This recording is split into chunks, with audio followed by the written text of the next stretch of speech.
பரமசிவன் கழுத்தில் இருந்து பாம்பு கேட்டது. உயர்ந்த இடத்தில் இருக்கும்போது உலகம் உன்னை மதிக்கும். உன் நிலைமை கொஞ்சம் இறங்கி வந்தால் நிழலும் கூட மிதிக்கும். மதியாதார் தலைவாசல் மிதிக்காதே என்று மானமுள்ள மனிதருக்கு அவ்வை சொன்னது. அது அவ்வை சொன்னது, அதில் அர்த்தம் உள்ளது. சென்னை முழுவதும் பேப்பர் போடுறவருக்கு அப்போ ஒரே துணை கண்ணதாசன், வாலி இவர்கள் தான். அதில் கண்ணதாசனுடைய பாடல்கள் தான் அந்த டைம்லலாம் அந்த பாடல்கள். விகடன் 1977 எழுதியிருக்கு. எல்லோரையும் எம்ஜிஆர் ஏமாற்றி விட்டார், விகடன் தலைவர். இவர்கள் இன்னைக்கு தான் பண்ணுறாங்க ஒரே மாதிரி எல்லாரும் ஒரே குரலில் இவர் ஒரு நடிகர், இவருக்கு எதுவுமே தெரியாது அப்படி பதிவு பண்ணுறாங்கன்னு பார்த்தா எம்ஜிஆருக்கும் பண்ணியிருக்காங்க. எம்ஜிஆரோட ஒப்பிட்டு தானே சொல்கிறாங்க. எம்ஜிஆர் ஆட்சியில் இதே ட்ரெண்டை பயன்படுத்துகிறாங்க, இப்போவும் அதே ட்ரெண்டை பயன்படுத்தி இந்த ஆட்சிக்கு எதிராகவும் நடிகர், குத்துப்பாட்டு, ஐட்டம் சாங்கு, குத்தாட்டம் போடுவாங்கலாம் பேசுகிறாங்க. மைக்கம் நேயர்களுக்கு அன்பான வணக்கம். சிஎம் அவர்களுடைய செய்கை சட்டசபையில் இப்போ ரொம்பவே விவாத பொருளாக மாறி இருக்கு. திமுக காரங்களுக்கு திடீர் எம்ஜிஆர் காமராஜர் பாசம் தொத்திக்கிச்சின்னு நினைக்கிறேன். மற்றும் சென்னை மாநகராட்சி கூட்டத்தில் பெரிய சலசலப்பு. இதை சார்ந்து இருக்கக்கூடிய விஷயங்களை பற்றி தான் விரிவாக விவாதிக்க இருக்கோம். வீடியோ ஸ்கிப் பண்ணாமல் கடைசி வரையும் பாருங்கள். வாங்க வீடியோக்குள்ளே போகலாம். வணக்கம் சார். வணக்கம் சார். கவியரசர் கண்ணதாசன் அவர்களுடைய பிறந்தநாள் இன்றைக்கி கிட்டத்தட்ட நூற்றாண்டை எட்டியிருக்கு பிறந்தநாள். அவர்கள் எந்த வாழ்க்கையில் ஒரு மனிதன் சந்திக்கக்கூடிய எல்லா சூழ்நிலைக்கும் ஒரு பாட்டை தந்தவர் கண்ணதாசன் அவர்கள். கண்ணதாசன் அவர்கள் நினைக்க வரும்போது உங்களுக்கு நினைவுக்கு வருவது என்ன சார்? என்ன பாட்டு உங்களுக்கு ரொம்ப பிடிக்கும் அவருடைய? நீங்கள் அந்த பழ வகைகள் எல்லாத்தையும் கொடுத்து எந்த பழம் பிடிக்கணும், நான் என்ன சொல்கிறது? அதாவது ரொம்ப பிடிக்கும் அப்படின்னா மயக்கமா கலக்கமா. வாலி அவர்களை ஒரு பாடலாசிரியரை உருவாக்குறதுக்கு. ஆமாம், வாலி அவர்கள் அவருடைய பேட்டியில் சொன்னது, நான் அவர் இங்கே போராடிட்டு இருக்கார், ஏதாவது பண்ணி திரையுலகில் நுழைஞ்சி பாட்டு எழுதலான்னு. எதுவுமே அமையலை. சாப்பாடுக்கே கஷ்டம், தெரிந்தவர்கள்ட்ட அதை வாங்கி இதை வாங்கி தங்கிறது கஷ்டம், எல்லாம் பிரச்சனை. இனி முடியாதுன்னு சரி ஊருக்கு கிளம்பிடுவோம், ஊருக்கே போயிடுவோம், அங்கே ஏதாவது பொழைச்சிக்கலாம் அப்படின்னு கிளம்புறப்ப தான் அந்த இதில் ரேடியோவில், வானொலியில் அந்த பாடல், மயக்கமா கலக்கமா மனதிலே அர்த்தமா, வாழ்க்கை என்றால் 1000 இருக்கும், வாசல் தோறும் வேதனை இருக்கும், வந்த துன்பம் எதுவென்றாலும் வாடி நின்றால் ஓடுவதில்லை அப்படின்றது அந்த பாடல் முழுவதுமே ஒரு இது இருக்கும். அந்த பாட்டை ஆரம்பிக்கும் போதே அந்த ஸ்ரீனிவாஸ் சூப்பராக பாடியிருப்பாங்க. எனக்கு அந்த அந்த ஒரு கொடுக்குற அந்த பாடலில் கொடுக்குற இடைவெளி, அந்த மாடுலேஷன், அதெல்லாம் வேறு லெவலில் இருக்கும். வாடி நின்றால் ஓடுவதில்லை, அதெல்லாம் கண்ணில் தண்ணி வர வச்சிடும். என்னுடைய சொந்த அனுபவமும் அதுதான். அந்த ஆட்டோ ஓடிட்டுலாம் கஷ்டப்பட்டு இருந்த நேரத்தில் நள்ளிரவில் பேப்பர் அந்த கான்ட்ராக்ட் எடுத்து சென்னை முழுவதும் பேப்பர் போடுறவருக்கு அப்போ ஒரே துணை கண்ணதாசன், வாலி இவர்கள் தான். அதில் கண்ணதாசனுடைய பாடல்கள் தான் அந்த டைம்லலாம் அந்த பாடல்கள். இன்னொரு பாடல் எல்லோருக்கும் பிடிக்கிற ஒரு பாடல், பரமசிவன் கழுத்தில் இருந்து பாம்பு கேட்டது. உயர்ந்த இடத்தில் இருக்கும்போது உலகம் உன்னை மதிக்கும். உன் நிலைமை கொஞ்சம் இறங்கி வந்தால் நிழலும் கூட மிதிக்கும். மதியாதார் தலைவாசல் மிதிக்காதே என்று மானமுள்ள மனிதருக்கு அவ்வை சொன்னது. அது அவ்வை சொன்னது, அதில் அர்த்தம் உள்ளது. நீயும் நானும் சேர்ந்து இருந்தோம் நிலவும் வானும் போல. நிலவும் வானும் போல நான் நிலவு போல தேய்ந்து வந்தேன் நீ வளர்ந்ததாலே. என் உள்ளம் என்னை பார்த்து கேலி செய்யும் போது இல்லாதான் இல்வாழ்வில் நிம்மதி ஏது. இது கணவன் சொன்னது, இதில் அர்த்தம் உள்ளதுன்னு. அதே மாதிரி வண்டி ஓட சக்கரங்கள் 2 மட்டும் வேண்டும், அதில் 2இல் 1 சிறியதென்றால் எந்த வண்டி ஓடும். உன்னை போல அளவோடு உறவாட வேண்டும், உயர்ந்தோறும் தாழ்ந்தோறும் உறவு கொள்வது அதில் அர்த்தமில்லை அப்படின்ற மாதிரி வரும். இந்த உயர்ந்தோறும் தாழ்ந்தோறும் அவர் சொல்கிறது யாருன்னா, நீங்கள் ஒரு கட்டத்தில் உங்களோட நல்ல உறவாக, இல்லை உறவுகளோ, இல்லை நண்பர்களோ, இல்லை வேறு யாரோ உங்களால் உதவி பெற்றவர்களோ, உங்கள் நிலைமை தாழும் பொழுது அவர்கள் உங்களை புறக்கணித்து போகும் பொழுது அதை தான் அவர் சொல்கிறார். உயர்ந்தோறும் தாழ்ந்தோறும் உறவு கொள்வது, வண்டியோட சக்கரங்கள் 2 மட்டும் போது, நீ வளர்ந்த போது நான் நிலவு போல தேய்ந்து வந்தேன் நீ வளர்ந்ததாலே. இந்த வரிகளை கேட்டு தன் வாழ்க்கையோட பொருத்தி உருகி உருகி இருக்காதவங்க யாருமே இருக்க முடியாது. நிச்சயமா. அதே மாதிரி மயக்கமா கலக்கமா பாடல், ராஜபாட்டு ரங்கத்துறையில் வர ஒரு பாடல், அம்மம்மா தம்பி என்று என்று நம்பி நம்பி. உன்னை வளர்த்தாங்க. அதில் நான் இது போல வேஷத்தில் மன்னன் அல்லவேன்னு வரும். அந்த ராமன் வந்து கலங்கி சீதை கலங்கி நிற்கும் போது ராமன் பார்ப்பார், லட்சுமணன் இது பண்ணுவார். நான் அதை நாடகத்தில் பார்த்தேன். ஆனால் வந்து அந்த இது போன்ற வேஷத்தில் நான் மன்னன் இல்லை, வெளியில் நடிக்க தெரியாது. ஏன்னா தம்பியை அண்ணன் இல்லை, இவர் யாரோ ஒருத்தருன்ற மாதிரி ஒரு பணக்கார வீட்டில் பொண்ணு எடுத்துகிட்டு இது பண்ணுவார். இது மாதிரி ஒவ்வொரு பாடல்லையும் நீங்கள் கண்ணதாசன் வாழ்ந்திருக்கிறார். அவர் பாடலில் ஒரு ஒற்றுமையை நான் பார்க்குறேன்.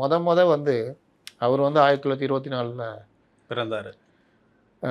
26 ஜூன் 24 சிறுகுடல்பட்டின்ற ஊரில் பிறகுறாரு. 8வது பையன். அந்த அவர்களுடைய அந்த இதில் வந்து நாட்டுக்கோட்டை இதில் வந்து தத்து கொடுப்பாங்க சொந்தங்கள் பசங்களை. அந்த மாதிரி தத்து கொடுக்கப்பட்டவர். அதற்கு பிறகு அங்கேருந்து வெளியேறி சென்னைக்கு வந்து இந்த திருவொற்றியூரில் அஜாக்ஸில் வேலை செஞ்சு, அதுக்கப்புறம் சண்டாமிர்தம் உள்ளிட்ட பத்திரிகைகளில் வேலை செஞ்சு, அதுக்கப்புறம் அந்த உதவி ஆசிரியர் வந்து சொந்தமாக பத்திரிகை நடத்திடலாம், சினிமா துறையில் வரணும் அப்படின்னு அவர் கதை வசன இலாகாவில் தான் சேர்க்குறாங்க. அப்புறம் பாடல் எழுதுனாருன்னு ரொம்ப முயற்சிக்கு பிறகு கண்ணியின் காதலின்ற படத்தில் கலங்காது இருமானமேன்னு ஒரு பாட்டு, அது ஒரு மோட்டிவேஷன் சாங்கு. அதில் வந்து முதல் பாடல் கலங்காது இருமானமே, கடைசி பாடல் கண்ணே கலைமானே, கா கா கால ஆரம்பித்தவர் காவில் முடித்தார். இது ஒரு ஆச்சரியப்படத்தக்க ஒரு ஒற்றுமை. அவரை பற்றி ஒரு பாட்டு இருக்கும், ஒரு கோப்பையில் அவரே நடிச்சிருப்பார் அந்த பாட்டில், சொந்த படம் அது. ஒரு கோப்பையில் என் குடியிருப்பு, கோலமையில் என் துணை இருப்பு. அவரை பற்றி ஒரு கோப்பைன்னா அவர் அப்படிப்பட்ட அற்புதமான மனிதர். குழந்தை போலன்னு வாங்க பழகின எல்லாருமே. ஆனால் மது இந்த இது வந்து அவரை வந்து பெரிதும் வாட்டியது. இது பெண்கள் விஷயத்துலலாம் நான் வந்து சரியான ஆள் கிடையாதுன்றதை பதிவு பண்ணியிருக்கேன். அவர்கிட்ட என்ன பியூட்டினா, நான் இப்படி தான் அப்படின்னு வெளிப்படையாக தன்னை அறிவித்தார். அந்த புத்தகத்தில் கூட பதிவு பண்ணியிருப்பார், எப்படி வாழக்கூடாதுன்றதுக்கு என்னுடைய வனவாசம். அது நான் அப்புறம் வர்றேன். வனவாசம், அவருடைய அரசியல்லாம் வந்து ஒரு பெரிய இது. அவரை பற்றி பேசணுன்னா ஒரு எபிசோடு பேசலாம், அவ்வளோ விஷயங்கள் இருக்குது. இந்த அவருடைய நூற்றாண்டு இது, நம்ம பலருடையும் கண்ணதாசன் பற்றி பேச வேண்டியது எவ்வளோ இருக்குது. அப்போ அவர் வந்து இந்த மாதிரி விஷயங்கள் எப்படி வாழக்கூடாது அப்படின்றதுக்கு நான் உதாரணம், எப்படி வாழணுன்றதுக்கு என்னுடைய பாடல்கள்லாம் உதாரணன்ற மாதிரிலாம் பதிவு பண்ணியிருப்பாருவாங்க. அவர் மாதிரி பாடல்களை வேகமாக சொல்லக்கூடியவர். விசு ஒரு படத்தில் ஒரு இதில் அவருடைய அனுபவத்தை சொல்லியிருப்பார். குடும்பம் ஒரு கதம்பம் வந்து அவருடைய அனுபவத்தை விசு அந்த படத்துடைய திரைக்கதை அவர் தான். அவர் நாடகமாக நடத்தினதை அதை தயாரித்தாங்க. எஸ்பி முத்துராமன் டைரக்ஷன்னு விசுவை நடிக்க வச்சுருந்தாங்க அதே பாத்திரத்தில். அப்போ பலரும் எதிர்த்தாங்களாம், அதை மீறி தான் விசுவை நடிக்க வச்சாங்க. வேறு லெவல் பண்ணியிருப்பார். எங்களுக்கெல்லாம் இப்போ சின்ன வயசு, வேலை இல்லாதவராக நடிச்சிருப்பார். வேலை இல்லாதவரும் இல்லை, அது ஒரு மாதிரி இந்த வடிவேல் ஒரு படத்தில் பண்ணுவார், வேலை இல்லாமல் இருக்குது எவ்வளோ இது, அந்த மாதிரி வீட்டில் உட்காந்து வம்பு இருக்கிற ஒரு பாத்திரம். கடைசியில் அதுக்கு ஒரு செருப்படி விழுற மாதிரி காட்சிகள்லாம் அமைக்கப்பட்டிருக்கும். அதில் வந்து விசு போய் பாட்டு எழுதி வாங்கிட்டு வாங்க, டைட்டில் சாங் குடும்பம் ஒரு கதம்பம். இவர் போய் கண்ணதாசன்கிட்ட போய் பாட்டு கேட்டுட்ருக்கார். இல்லை வந்ததே லேட்டாக வந்துட்டான். வந்துட்டு அதை எச்சி படிக்க வச்சு வெத்தலை பாக்கு போட்டு துப்பிக்கிட்டு, விஸ்வநாதனை கதை சொல்லுப்பா, நீ சொல்லுப்பா அப்படின்றாராம். கதை இவர் சொல்கிறார், ஆனால் அந்த மாதிரினா ஒரு குடும்பம் அந்த மாதிரினா. விஸ்வநாதன் இடுப்பை கிள்ளிக்கிட்டு விளையாடிக்கிட்டு இவர் நிறுத்திட்டாராம். நீ ஏன்பா நிறுத்திட்ட, நீ சொல்லுப்பா அப்படின்னு. இவருக்கு செம்மாத்திரமா, இவர் பாலச்சந்திர சொன்னார்ன்ட்டு இவர்கிட்ட வந்து நம்ம கேட்க வந்தோம், இவர் என்னன்னா இப்படி பண்ணிக்கிட்டு இருக்காரு, இவர்கிட்ட போய் எப்படி பாட்டு, இவர் என்ன கேட்கவே மாட்டேங்கிறார் சொல்கிறத, இவர் எப்படி சாங் எழுதி கொடுக்குறாரு. அந்த வரிகள் சொல்லுவார், குடும்பம் ஒரு கதம்பம் எழுதிக்க அப்படின்ட்டு டக்குன்னு கடகடன்னு சொல்லுவாராம். குடும்பம் ஒரு கதம்பம், பல வண்ணம், தினமும் மதிமயங்கம் பல எண்ணம் அப்படின்னு. தேவன் ஒரு பாதை, தேவி ஒரு பாதை, குழந்தை ஒரு பாதை, காலம் செய்யும் பெரும் லீலை அப்படின்னு. விசு கேட்குறாராம், இந்த இதில் குழந்தை ஒரு பாதை சொல்கிறீங்களே, இது நான் சொல்லவே இல்லை, அதுன்னு சொன்னியே அப்படின்னாராம். எங்கே சொன்னேன், அந்த பொண்ணு பார்த்தீங்கன்னா அது ஒரு ரூட் எடுக்கும்ல அப்படின்னோன்னா விசுக்கு அப்படியே இதாக, என்னடா மனுஷன் இவர், நம்ம வந்து இவர் விளையாடிக்கிட்டு இருக்காரு பண்ணுறாரு, நம்ம வீட்டில் கதை சொல்லியிருந்தா இவர் வந்து அப்படியே உள்ளே வாங்கியிருக்கிற அந்த வரியை அற்புதமாக அந்த இதை கொண்டு வந்துட்டார் அப்படின்னு சொல்லிட்டு விசு ரொம்ப பிரமிப்பாக சொல்லியிருப்பாப்புல. இந்த மாதிரி பலருக்கு ஒரு இது அவர் ஊருக்கு போகிறாரு, கையில் காசு இல்லை, செலவுக்கு தேவை. ஸ்ரீதர் வந்து ஆள் அனுப்புகிறாப்புல அந்த பாட்டுக்கு. அந்த ஒரு படம் வரும், நல்லா நீர்க்குமிழின்னு நினைக்கிறேன், பாட்டு வேணும் அப்படின்னு. கடைசி நேரம் அந்த பாட்டு போட்டே ஆகணும், ஷூட்டிங் போய் ஆகணும் அப்படின்னு. எல்லாம் ரெடியாக இருக்காங்க, நீங்கள் பாட்டு கொடுத்தா போகணும். இவர் ட்ரெயின் ஏற போகிற இதுவும் அப்போ தான் என்ன ரொம்ப இதுவாக இருக்குது, சீக்கிரம் கொடுங்க அப்படின்னு. அந்த டைமில் அந்த பாட்டு முத்தான முத்தளவு முதிர்ந்து வந்த முத்தளவு அப்படின்னு அந்த குழந்தைய வச்சுட்டு பாடுற பாட்டு எழுதி கொடுத்தாராம். இந்த மாதிரி பல இது சொல்லுவாங்க. காமராஜர் மேலே அவருக்கு ரொம்ப அன்பு அவருக்கு. அப்போ அவருக்கு வந்து உடம்பு சரியில்லாமல் இருக்குது. அந்த டைமில் ஒரு பாட்டு வரும், பட்டணத்தில் பூதமில்ல, அந்த சிவகாமி மகனிடம் தூது சொல்லடி அப்படின்ற மாதிரி. சிவகாமி வந்து காமராஜருடைய அம்மா பேர். அண்ணாவுக்கு உடம்பு சரியில்லாமல் சிகிச்சை பெற்று வந்த பொழுது இவர் வந்து திமுக விட்டு 61 ஈவிகே சம்பத்தோடு வெளியே போயிடுவார். அந்த நேரத்தில் எழுதின பாட்டு தான் நலம்தானா உடலும் உள்ளமும் நலம்தானான்ற பாட்டுன்னு சொல்லுவாங்க. இந்த மாதிரி பல பாடல்களில் அவருடைய லைஃப் டச் இருக்கும். அது வந்து அவருடைய ஒரு பெரிய ப்ளஸ்ன்னு சொல்லலாம். பாடல் வரிகள் நீங்கள் நினச்சி பார்க்க முடியாத வரிகள், பாடல்கள். நீங்கள் கேட்டிங்க உங்களுக்கு பிடிச்ச பாட்டு என்னன்னு, நான் எதை சொல்கிறது நான்? எனக்கு வருது சார் மைண்டில், அடுத்தடுத்த பாட்டுன்னு வருது சார். ஏன் நீங்களும் சொல்லுங்கள். அதெல்லாம் உள்ளத்தில் நல்ல உள்ளம், அதை நானும் வச்சுருக்கேன். அதாவது எப்போ கேட்டாலும் கேட்கணும்னு துடிக்கிற பாடலில் அது ஒரு பாடல். உள்ளத்தில் நல்ல உள்ளம் உறங்காது என்பது வல்லவன் வகுத்ததடா கர்ணா வஞ்சத்தில் வீழ்ந்தாயடா அப்படின்னு. செஞ்சோற்று கடன் தீர்க்க சேராத இடம் சேர்ந்து வஞ்சத்தில் வீழ்ந்தாயடா கர்ணா வஞ்சகன் கண்ணனடா. அதோடைய அர்த்தம் என்னென்னா, மகாபாரதத்தில் எல்லாமே கண்ணன் தான் பண்ணியிருப்பார். அவர் வந்து கண்ணன்ட்ட அவர்கிட்ட சேனைகள் பல லட்சம், சேனைகள்னால் படைகள். 2 பேருமே உறவினர்கள், 2 பேருக்குமே ஒரு மாமா முறை வேணும். அப்போது கர்ணனும் தர்மரும், இது துரியோதனனும் தர்மரும் இருப்பாங்க. யுத்தம் ஆரம்பம். 5 கிராமங்கள் கேட்பாங்க, தரமாட்டாங்க. 5 கிராமங்கள் வரைக்கும் இவர் தான் தூது போவார். அப்போ கூட சேர் போட மாட்டாங்க, பல விஷயங்கள்லாம் நடக்கும். கடைசியில் 5 கிராமங்களையாவது கொடு துரியோதனா, அந்த மாதிரி அவங்க பொழைச்சிக்குவாங்க அப்படின்னா முடியவே முடியாதுன்றோம். அப்போது போருக்கு சமாதானம் ஓகேன்னு அங்கேயே ஒரு வம்பு இழுத்துட்டு வந்துடுவாப்புல. நீங்கள் கர்ணன் படம் பார்த்தீங்கன்னா அப்படியே வாழ்ந்துருப்பாங்க ஒவ்வொருத்தரும். துரியோதனன் நினச்சிங்கன்னா அசோகன் தான் கண்ணுக்கு வரும். எனக்கு இன்றைக்கு வரைக்கும் கர்ணன், சிவாஜி, அந்த முத்துராமன், அர்ஜுனன், என்டி ராமாராவ் கடைசியில் அப்போது போரை தவிர வேறு ஒன்றும் தேவையில்லை போல் அப்படின்ட்டு அங்கே இவர்கிட்டலாம் சண்டை மூட்டி விடுவாப்புல. துரோணரை இவங்களெல்லாம் அழகாக சண்டை மூட்டுட்டு வந்துடுவாப்புல. அதில் பாகம் பிரிக்கணும். கண்ணன் 2 பேருக்கும் பொதுவானார். நான் என்னுடைய சேனைகள் 2ஆக பிரிச்சிடுறேன், யாருக்கு எது வேணும். கண்ணனுடைய சேனைகள் பல லட்சம், அது அவங்களுக்கு போயிடுச்சுன்னா இவர்கள் ஈஸியாக ஜெயிப்பாங்க. அதனால் எனக்கு சேனைகளை நீ கொடுத்துருன்னு துரியோதனை கேட்டுக்குவாங்க. சேனைகளுக்கெல்லாம் சேனைகளான கண்ணனை வந்து தர்மர் கேட்டு வாங்கிக்குவார். அதுக்கு பிறகு தான் கண்ணன் எப்படி எப்படிலாம் காப்பாற்றுவார்ன்றதெல்லாம் முக்கியமானது பிரம்மாஸ்திரம். நம்ம கர்ணன்ட்ட இருக்கிறது. கர்ணன் உலக புகழ் பெற்றவர் அந்த வில்லு அடிக்கிறதுல. அர்ஜுனன்லாம் கர்ணன்ட்ட ஒரு ஆளே கிடையாது, அப்படி தான். ஆனால் இருக்கிற இடம் அந்த மாதிரின்றதுனால அவர் அப்போ அடிக்கக்கூடிய ஆள், அவர் கையில் பிரம்மாஸ்திரம் இருக்குது, எத்தனை பேர் இருந்தாலும் பயன்படுத்தலாம். அப்போ அர்ஜுனன் எப்படி காப்பாற்றுறது? அதுக்கு ஒரு இது குந்தி தேவி அனுப்பிச்சு வர வாங்க. அவருடைய கவச குண்டலம் அது வந்து இயற்கையாக பிறக்கும் போதே இருக்கும், அதை இந்திரன் அனுப்பிச்சு தானமாக. இந்த மாதிரி பல விஷயங்கள் அந்த பாடலில் வரும்பொழுது அந்த தானத்தை போய் தானத்தையே தானமாக கேட்பாங்க. நான் அதுதான் ஒரு தடவை கேட்டிருந்தேன். தானத்தையே தானம் கொடுத்தா அதுக்கு ஒரு புண்ணியம் வரும்ல. இப்போது எரி அம்பை அப்படின்னு வாப்பில் வந்துட்டு அப்புறம் அம்பு எரியதான் மாலையாக போய் விடும். தானமாக வாங்கினோன்னா இப்போது எரி அம்புன்னு இதாகும்.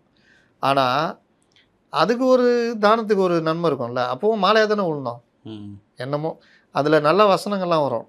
ஐயோ நான் என் அண்ணனையே நான் கொன்றேன் செத்த பாம்பை அடிச்சுட்டு நீங்கள்லாம் நான் கொன்றேன்றீங்க. ஒவ்வொருத்தரும் எப்படி எப்படி கொண்டாங்க அப்படின்றதெல்லாம் வெளியில் வந்துடுறோம், இதை விட்டு வெளியே வந்துடுவோம். அந்த சுச்சுவேஷனுக்கு ஏற்ற அந்த சாங் அது. இடது கை கொடுப்பதை வலது கை அறியாதுன்னு கர்ணனை பற்றி வந்த ஒரு பாடல் எல்லாரும் பாடுவாங்க. இவர் பிபி ஸ்ரீனிவாசும் சீர்காழி கோவிந்தராஜன். இந்த பாட்டு வந்து சீர்காழி கோவிந்தராஜன் எப்போ கேட்டாலும் நம்மளை உருக்கிற ஒரு சாங். உழுக்கும் சார். எல்லோரும் நலம் வாழ நான் பாடுவேன், நான் வாழ யார் பாடுவார். உன் பார்வை என் நெஞ்சில் விழுகின்றது, உன் எண்ணம் எதுவென்று தெரிகின்றது, நான் இப்போது ஏழை நான் இப்போது ஊமை மொழி இல்லாத ஏழை என்றேனும் ஒரு நாளில் நான் பேசுவேன் அப்படின்னு. உன் பாதை நீ கண்டு நீ போகலாம், இனி என் பாதை நான் கண்டு நான் போகலாம், எங்கே நீ சென்றாலும் சுகமாகலாம், நீ எப்போதும் நீ வாழ நான் இசைப்பாடலாம்ன்ற மாதிரி. காதலன் அந்த ஒரு அனாதை விடுதி நடத்திட்டு வருவார். வில்லன் அனாதை விடுதியை நடத்தணும், அது பெரிய பிரச்சனை வந்துடும், ஜப்திலாம் வரும். அந்த பொண்ணு உன்னுடைய காதலை எனக்கு விட்டு கொடுத்துட்டேன்னா நான் வந்து உனக்கான அந்த குழந்தைகளை காப்பாற்றுற எல்லாத்துக்கும் பண்ணித்தரேன்னு. அந்த ஒரு காரணத்தை விட்டு கொடுத்துருவார் எங்கள் மாமா சிவாஜி கணேசன். ஜெயலலிதா பாலாஜி தான் வில்லன் அது பண்ணுவாங்க. அந்த பார்ட்டி நடக்கும். அது பிரம்மச்சாரின்னு ஒரு இந்தி படத்துடைய தழுவல். அதில் முகமது ரஃபி பாடியிருப்பார். அது ரொம்ப ஆவேசமாக இருக்கும் அந்த பாட்டு. ஆனால் சிவாஜி கணேசனுக்கு டிஎம்எஸ் இந்த பாட்டு எல்லோரும் நலம் வாழ நான் பாடுவேன், நான் வாழ யார் பாடுவார். அந்த சுச்சுவேஷனு அப்படி வேறு மாதிரி இருக்கும். கண்ணில் தண்ணி இருக்கும், கீழே வழியாது, அப்படியே பாடிட்டு இருப்பார். அந்த இது இந்த மாதிரி எந்த மனதில் பாசம் இருக்கோ அந்த மனமே அம்மா அம்மான்னு. இதில் கலைஞருக்கும் எம்ஜிஆருக்கும் பிடிச்ச பாட்டு ஒன்று இருக்குது. அச்சம் என்பது மடமையடா, அஞ்சாமை திராவிடர் உடமையடா, ஆறிலும் சாவு நூறிலும் சாவு, தாயகம் காப்பது கடமையடா, கருவினில் வளரும் குழந்தையின் அந்த தைரியம் வளர்ப்பால் தமிழ் அன்னை அப்படின்ற மாதிரி வரிகள்லாம். நான் ஒரு சம்பவம் கேள்விப்பட்டேன் சார். அண்ணன் கிட்ட வந்து காசு கேட்க போவார், ஏதோ காசு தேவை அப்படின்ட்டு.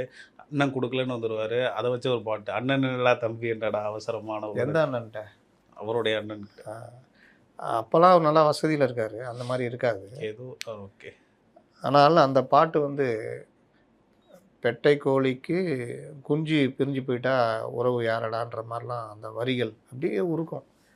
நான் தான் சொல்கிறேனே, நான் அந்த இரவுகளில் வாகனத்தை ஓட்டி செல்லும் பொழுது என்னை அப்படியே உருக்கிய அந்த ஒரு சுய இறக்கத்தை உருவாக்கிய பாடல்களில் இந்த பாட்டெலாம் ஒன்று. அண்ணன் என்னடா பழனி படத்தில் வரும், ஆசை கொள்வதில் அர்த்தம் என்னடா காசு இல்லாதவன் உலகத்திலே அப்படின்னு வரும். அதான் அண்ணன் தம்பி உறவுன்றது அந்த மாதிரி அப்படின்றது. யாரை நம்பி நான் பிறந்தேன், கண்ணில் தண்ணி வர மாதிரி பாடல். அதில் அது எங்கள் ஊர் ராஜா. எதை சார் மிஸ் பண்ணுறது? ஆமாம், குளத்திலே தண்ணி இல்லை, கொக்கும் இல்லை, மீனும் இல்லை, அதிமுகவில் ஒன்றுமில்லை, தாவேக்காவில் ஓட்டம் இல்லை, இந்த மாதிரி எல்லாம் ஓடிக்கிட்டு இருக்குது. நம்ம பல தடவை உதாரணம் சொல்கிறோம். அற்று குளத்து அறுபறவைன்றோம்ல, அதை தான் இந்த வரிகள். குளத்திலே தண்ணியில் கொக்கும் இல்லை, மீனும் இல்லை, பெட்டியில் பணம் இல்லை, பெத்த புள்ள சொந்தம் இல்லை, தென்னையை பெத்தா இளநீர், பிள்ளை பெத்தா கண்ணீர் அப்படின்னு வரும் அந்த ஒரு பாடல். அதே மாதிரி தற்கொலை முயற்சி ஈடுபடுவார் பலைபாண்டியால். அப்போ அந்த கதாநாயகி காப்பாற்றிட்டு அந்த பாட்டு, வாழ நினைத்தால் வாழலாம், வழியா இல்லை பூமியில், ஆழக்கடலும் சோலையாகும், ஆசை இருந்தால் நீந்தி வா அப்படின்னு. கண்ணில் தெரியும் வண்ணப்பறவை கையில் கிடைத்தால் வாழலாம்னு. அதில் யார் எங்கே வைப்பது என்று யாருக்கும் தெரியலை.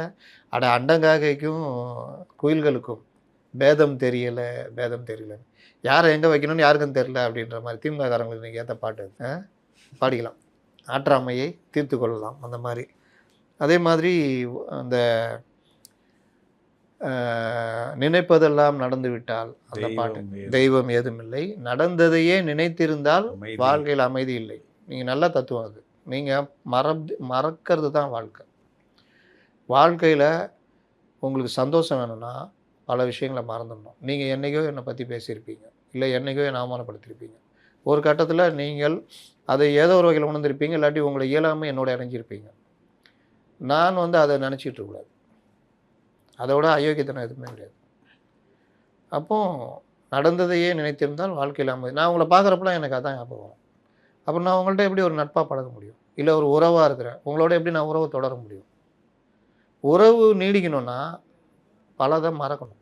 இது எல்லாருக்குமே பொருந்தும். அப்பா புள்ள, அண்ணன் தம்பி, கணவன் மனைவி எல்லாருக்குமே பொருந்தும். வாழ்க்கை என்பது இதுதான். 1000 இருக்கும். வாழ்க்கை என்றால் 1000 இருக்கும், வாசந்தோறும் வேதனை இருக்கும், வந்த துன்பம் இது பாடி நின்றால் ஓடுவதில்லை. இதில் வந்து என்ன சொல்லுவார்னா, ஒரு அருமையான ஒரு பாதை. எங்கே வாழ்க்கை தொடங்கும், அது எங்கே எவ்விதம் முடியும், இதுதான் பாதை, இதுதான் பயணம் என்பது யாருக்கும் தெரியாது. பாதையெல்லாம் மாறி வரும், பயணம் முடிந்துவிடும். மாறுவதை புரிந்து கொண்டால் மயக்கம் தெளிந்துவிடும். நீங்கள் பாருங்கள், எங்கே வாழ்க்கை தொடங்கும்? திருவற்றூர் எஜாக்ஸில் தொடங்குச்சு அவருக்கு. எங்கே எவ்விதம் தொடரும்? திரைப்படம் சண்டாமரத்தில் ஆசிரியராக சேர்றாரு. கண்ணியின் காதலில் பாட்டை எழுத ஆரம்பிக்கிறாரு. அதுக்கப்புறம் அவர் தான் ஆதிக்கம், கவி அரசர் ஆதிக்கம். எங்கே வாழ்க்கை தொடங்கும், அது எங்கே எவ்விதம் தொடரும்? வாழ்க்கையெல்லாம் மாறி வரும், பயணம் முடிந்து விடும். 54 வயசில் முடிஞ்சிச்சு. இருந்திருந்தாருன்னா இன்னும் ஒரு 20 வருஷம் சூப்பராக இருந்துருக்கும். நிறைய இன்னும் நல்ல பாடல். எவ்வளோ தத்துவ பாடல். மாறுவதை புரிந்து கொண்டால் மயக்கம் தெளிஞ்சிடும். நீங்கள் திடீர்னு ஒரு லெவலுக்கு வந்துடுவீங்க. வந்தால் பிறகு அந்த சில பேர் தேடி வர்றவர்கள் பழைய நட்புகளை கூட ஒரு எளிதாக ஒரு அலட்சியத்தோடு பார்க்குறது. ஏதோ ஒரு இதுக்காக வந்திருக்காங்க. என்ன இல்லை, என்ன சொல்லு, தொல்லை பண்ணாத, 1000 வேலை இருக்குது. இல்லை அவனை போக சொல்லுப்பா, அவன் வேலையை. இந்த இது இருக்குல்ல, மாறுவதை புரிந்து கொண்டால் மயக்கம் தெரிந்துவிடும். எல்லா டைம்லையும் எல்லாருக்குமே வாழ்க்கை இருக்குது. அதுக்கு தான் நான் எம்ஜிஆரை திரும்ப திரும்ப சொல்லுவேன். தேடி தேடி வருவாங்க. அவங்களுக்கு பிரச்சனை இருக்குதுன்னு இவருக்கு தெரியும். இறக்கி கொடுத்துட்டே இருந்தார். அதுதான் அதை தான் சொல்கிறாரு. அந்த எம்ஜிஆர் கண்ணதாசன் எம்ஜிஆருக்கும் பிரச்சனை. பாடல் எழுதுறது நிறுத்திட்டார் எம்ஜிஆருக்கு. சிவாஜிக்கு தான் அற்புதமான பாடல்கள். 6 மனமே 6, சட்டி சுட்டதடா கை விட்டதடா, மாதிரி பல பாடல்கள். இன்னொரு பாட்டு கூட நல்ல பாட்டு சார், மந்தையில் இருந்து 2 ஆடுகள். அது கூட அது இது ஞானவழி. நல்ல பாட்டு சார். இது தேவனே என்னை பாருங்கள். அதில் தான் மந்தையிலிருந்து பிறந்து சென்ற 2 ஆடுகள் வேறு வேறு பாதையில் போய்விட்டேன், இரண்டும் சந்தித்த அரசியலில் நடந்திருக்கு. நம்ம அடுத்து பேசுவோம். அப்போ இதில் எம்ஜிஆருக்கு பாடல் எழுத மாட்டார். கடுமையான கோபத்தில் அரசியல் ரீதியாக விமர்சனம் பண்ணிகிட்டு இருக்கிறாங்க. அப்போ தான் 1001 படம் வருது. அதில் அந்த ஒரு பாட்டு எழுதுறதுக்கு சுச்சுவேஷன் சொல்லியும் எல்லாரும் சொல்லியுமே ஒத்தே வரல. யாரோ எழுதுறாங்க, பாலிவுட் படம். அப்போ எம்எஸ்வி முடிவு பண்ணுறாரு, இவர் தான் அதுக்கு சரியான ஆள். அவர்கிட்ட போய் சொன்னால் அவர் முதல்ல ஏற்றுக்கு கேளுங்கன்றாரு. அதெல்லாம் ஒன்றும் பிரச்சனை இல்லை. சரி, பாடல் எழுதி கொடுக்குறாரு. பாடல் ஹிட்டு. எம்ஜிஆர் கேட்குறாரு, அண்ணன் ஒரு விஷயம்னு. ஏன்னா எல்லா விஷயமும் எம்ஜிஆர் நுண்ணிப்பாக கவனிப்பார். கவிஞர் உட்பட, வரிகள் உட்பட எல்லாமே. வரிகள் நல்லாயிருக்கும். என்ன விஷயம்னா, இந்த மாதிரி இவங்களை கேட்காமே பண்ணிட்டேன். அந்த பாடல் வரிகள் கண்ணதாசன் எழுதி வாங்கினோம். அந்த பாடல் தான், அதோ அந்த பறவை போல வாழ வேண்டும், இதோ இந்த அழகை போல ஆட வேண்டும், ஒரே வானிலே ஒரே வானிலே. அந்த பாட்டு சூப்பர் டூப்பர் ஹிட்டு. அது ஒரு இது. அதே மாதிரி அவருடைய பாடல்கள்லாம் சுச்சுவேஷனுக்கு ஏற்ற மாதிரி பொருந்தும். வாராயன் தோழி வாரா, மணமேடை காண வாராயோ, எல்லா திருமண இதுலேயும் அந்த பாட்டு இருக்கும், இல்லாதவே கிடையாது. அதே மாதிரி ஒவ்வொரு கச்சேரியிலும் முதல் பாடலாக, இப்போல்லாம் மாறி இருக்கும், புல்லாங்குழல் கொடுத்த மூங்கில்களே. எல்லா கச்சேரி நடத்துகிறவங்களாம் தெரியும். புல்லாங்குழல், ஐயோ ஐயோ ஐயோ ஐயோ, விடிய காலையில் அந்த ஆடி மாதத்தில் காலையில் இதுதான். வரிகளை கவனிக்கிறதா, இசையை கவனிக்கிறதா? புல்லாங்குழல் காலையில் அது தொடங்கும் போது இப்போ கண்ணில் கண்ணீர் வருது. அந்த மாதிரி அந்த வரிகள் அவ்வளோ அட்டகாசமாக இருக்கும். அதே மாதிரி இளையராஜாக்காக கொடுத்த பாட்டு நல்லவருக்கெல்லாம் சாட்சிகள் உண்டு, ஒன்று மன சாட்சி. இளையராஜா பாராட்டுறது அபூர்வம் சார். ஆமாம், அது தெய்வத்தின் சாட்சியம்மா. இளையராஜாலாம் ஒரு ராசா, உனக்கு நான் கொடுத்துட்டு போகிறேன்டா, போகும்போது நான் உனக்கு கொடுத்துட்டு போகிறேன், நீ ஏன் கவலைப்படுற, நல்ல பாட்டாக கொடுத்துட்டு போன பாட்டு தான் கண்ணே கலைமானே. ரஜினிகாந்த் வாழ்க்கையில் திருப்பு முனை ஏற்படுத்தின படம் முள்ளு மலரும். அண்ணன் தங்கச்சி பாசத்தை மையமாக வச்சு எடுத்த படம். அந்த படம்லாம் எடுத்து முடிச்சோன்னா பார்த்துட்டா படமே வேகாக இருக்குது அப்படின்ட்டு மகேந்திரனை என் வாழ்க்கையே இவர் அழிச்சிட்டாரு அப்படி இப்படின்னு சத்தம் போட்டிருக்காப்புல. இன்றைக்கி ரஜினியும் கமலும் இணைந்து தர்மன் படம் வரப்போகுது. 2 பேருக்கும் உள்ள பாண்டு வெளியில் தெரியாது, அந்த அளவுக்கான ஒரு உறவு. அந்த படத்தில் ரஜினிக்காக ரெக்கமெண்ட் பண்ணது மாதிரி கொண்டு கமல்னு சொல்லுவாங்க. இந்த மாதிரி பிரச்சனை வந்தோன்னே சரி ஒரு சாங் எடுத்து சேர்ப்போம், இந்த சாங் எடுத்து சேர்ப்போன்னு வருதுல்ல, அந்த மாதிரி அனுபவங்கள் கண்ணதாசன் பாடல்கள் பல உண்டு. சரி சேர்க்கலான்னு சொல்லிட்டு தான் அந்த பாட்டு தான் எல்லோரும் இசை ரசித்து கேட்கிட்ட செந்தாழம்பூவில் வந்தாடும் தென்றல் மண்மீது. அந்த பாட்டுக்கு செலவு புதுசாக ஷூட்லாம் பண்ணோம்ல, நான்லாம் பண்ண மாட்டேன், எக்கேடு கெட்டு போங்கன்னு போயிட்டாரான் தயாரிப்பாளர். அதற்கான முழு செலவு மற்றதெல்லாம் ஏற்றுக்கிட்டது கமல்ஹாசன் சொல்லுவாங்க. இப்படி ஒருத்தருக்கு ஒருத்தர் உதவி பண்ணது. இதே மாதிரி ஸ்ரீதர் படம் உரிமை குரலில் படம்லாம் எடுத்து முடிச்சிட்டாங்க. எம்ஜிஆர் படம்னா ஒரு கனவு காட்சி இருக்கணும். படம் முழுவதுமே எம்ஜிஆர் இந்த வேஷ்டி சட்டை ஒரு மாதிரி வருவார், அந்த பாட்டுலாம் இருக்கும் இல்லையா. இந்த ஒரு இது வேணும், ஒரு ஒரு டச்சிங் பாடல் வேணும் அப்படின்னு. அப்போ தான் இந்த பாட்டு தான் விழியே கதை கதை எழுது, எழுது அப்படியே உருக வைக்கும் பாடல்.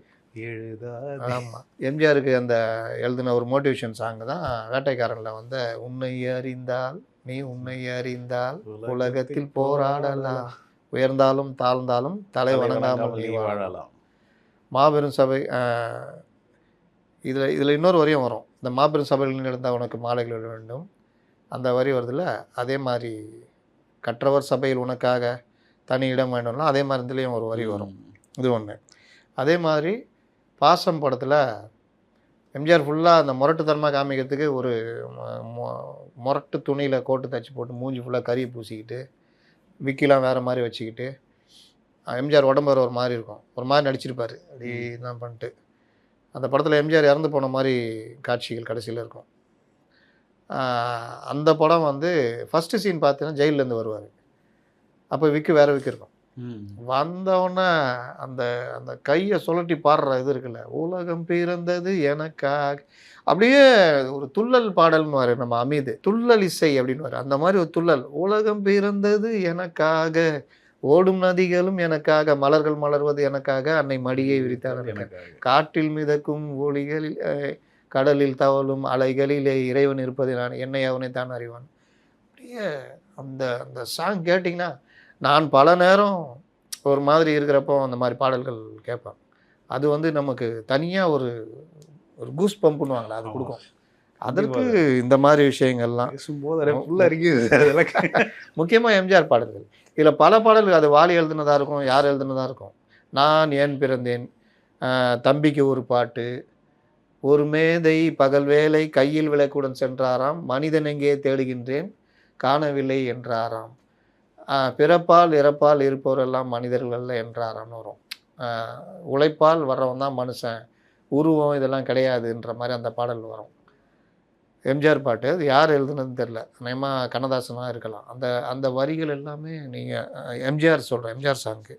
அதே மாதிரி உறவுகள், சம்சாரம் என்பது வீணை அப்படின்னு அந்த கணவன் மனை உறவை பற்றி எழுதின பாட்டு, அதுவும் அந்த அதிலலாம் ஒரு கில்லாடி அவர். அந்த மாதிரி விஷயங்கள்லாம் எம்ஜிஆருக்கு ஆரம்ப காலத்தில் எழுதின பாட்டு தர்மம் தலை காக்கும், தக்க சமயத்தில் உயிர் காக்கும். அந்த வரிகள் வைர வரிகள்.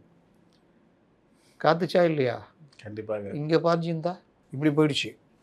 அதனால் தொண்டையில் ஒரு இது பேச்சு நரம்பு மட்டும் கட்டாக்குச்சு. அதனால் தக்க சமயத்தில் உயிர் காக்கும், கூட இருந்தே குழி பறிக்கிறவரை காத்து நிற்கின்ற மாதிரி வரி வரும் அது. அதே மாதிரி டிஎம்எஸ் எம்ஜிஆருக்காக பாடின முதல் பாட்டு திருடாதே பாப்பா திருடாதே. அதில் எழுதுனது கண்ணதாசன் பாட்டு. திருடாதே பாப்பா திருடாதே, வறுமை நிலைக்கு பயந்து விடாதே, திறமை இருக்கு மறந்து விடாதே அதுன்னு. அதே மாதிரி நெஞ்சம் உண்டு நேர்மை உண்டு ஓடு ராஜா, அந்த இது நான் ராஜ் டிவியில் இருக்கும்போது இந்த டிரான்ஸ்போர்ட் சம்மந்தமாக சென்னையின் டிரான்ஸ்போர்ட் எப்படி எப்படி மாறுச்சின்னு ஒரு ஸ்டோரி பண்ணேன். அதில் இந்த கடல் இது பக்கிங்ஹாம் கால்வாயில் போக்குவரத்து ஆரம்பித்து ட்ராமு, அந்த கூவமில் படகு போக்குவரத்து, இந்த மாதிரி கை ரிக்ஷா, ஜட்கா வண்டின்னுவாங்க, குதிரை வண்டி. அந்த லாயம் என்னை கூட அந்த ரிப்பன் பில்டிங் இதில் இருக்குது. சென்னையுடைய டிரான்ஸ்போர்ட் எப்படி எப்படிலாம் மாறுச்சின்னு. இல்லை ஜட்கா வண்டி பற்றி வரும்போது சரியான இதுனா சக்கரம் சுற்றும் போது ஹொய்ன்ட்டு அந்த அந்த குதிரையை ஓட்டுற அந்த கட்டையை வச்சு இது பண்ணிட்டு டக்குன்னு வரும் அப்படியே அந்த பாட்டு.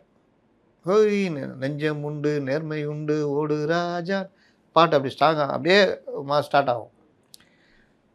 என்னுடைய சீஃப் நான் ஸ்டோரிலாம் பண்ணி முடிச்சிட்டேன், ஒத்துக்கல, வேணாம் அப்படின்னு. இதெல்லாம் நடக்கும், இதெல்லாம் கடந்து தான் வந்திருக்கோம்.